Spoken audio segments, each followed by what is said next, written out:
Hello, আসসালামু আলাইকুম। আমার কলিজার ভাই ও বোনেরা, তোমরা সবাই কেমন আছো?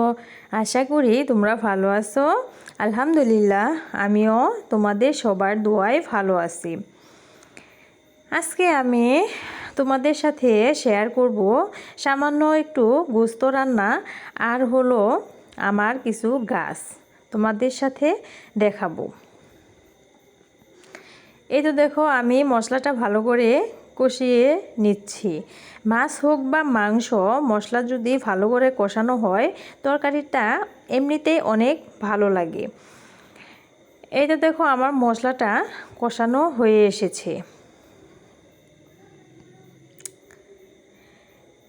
এখন আমি মাংসটা আগে থেকে ধুয়ে রেখেছিলাম, তারপরও আমি সামান্য একটু পানি দিয়ে আবার ধুয়ে নিলাম, যেহেতু বাইরে এমনিতে রেখেছি তার জন্য দিয়ে দিলাম।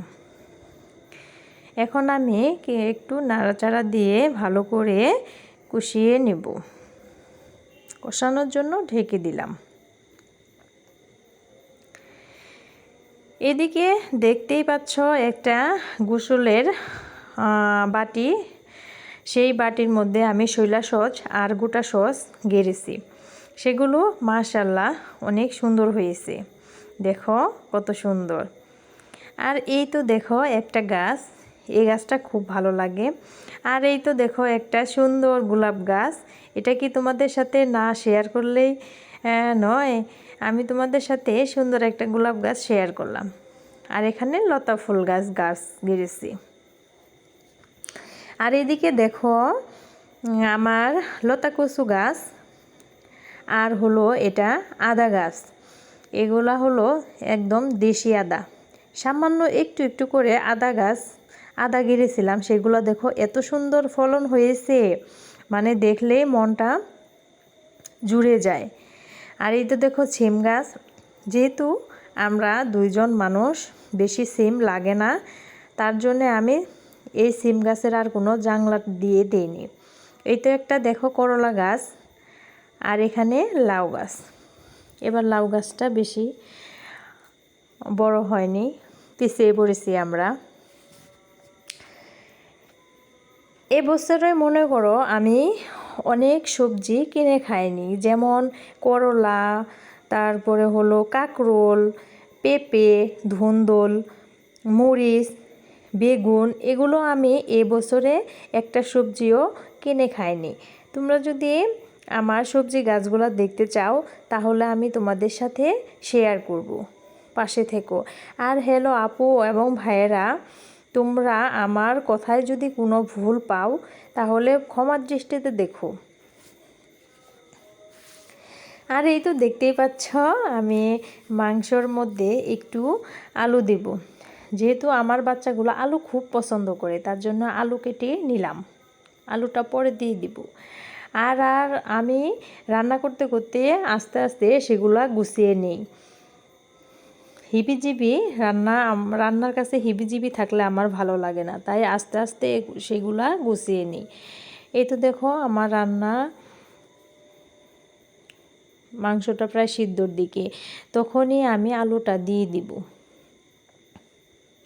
আর এই তো দেখো সবজি ধোয়া পানিগুলো আমি গাছের গোড়ায় দিয়ে দিই।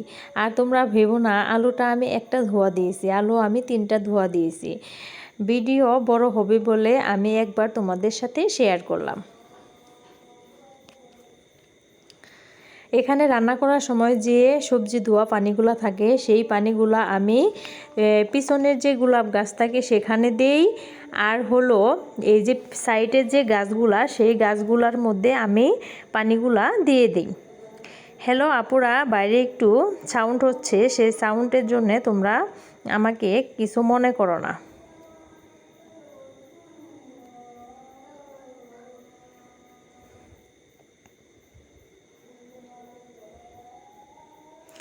এই তো দেখো আমি আস্তে আস্তে এখন সেগুলো চুলার পাটটা পরিষ্কার করে নিচ্ছি। এই তো দেখো, এটা হলো আমার বিশাল বড় একটা উঠান। এটা শুতে গিয়ে আমার মাজাটা লেগে যায়। আমি প্রতিদিন উঠানটা ঝাড়ু দেই না, 3 দিন 4 দিন পর পর উঠানটা আমি পরিষ্কার করি। উঠানটা আবার নোংরা হয়েছে।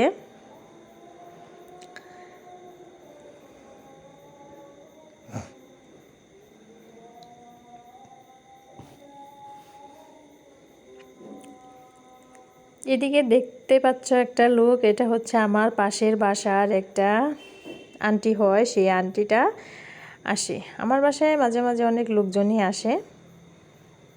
এই তো আন্টিটা এসে বলতেছে তোমার তো অনেক সুন্দর গাছ হয়েছে।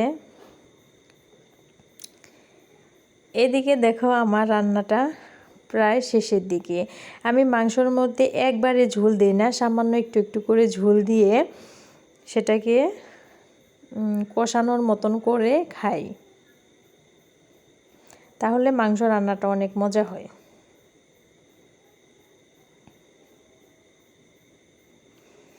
তোমরা যদি আমার ভিডিওগুলো ভালোবাসো তাহলে আমাকে লাইক, শেয়ার, সাবস্ক্রাইব করে পাশে থেকো।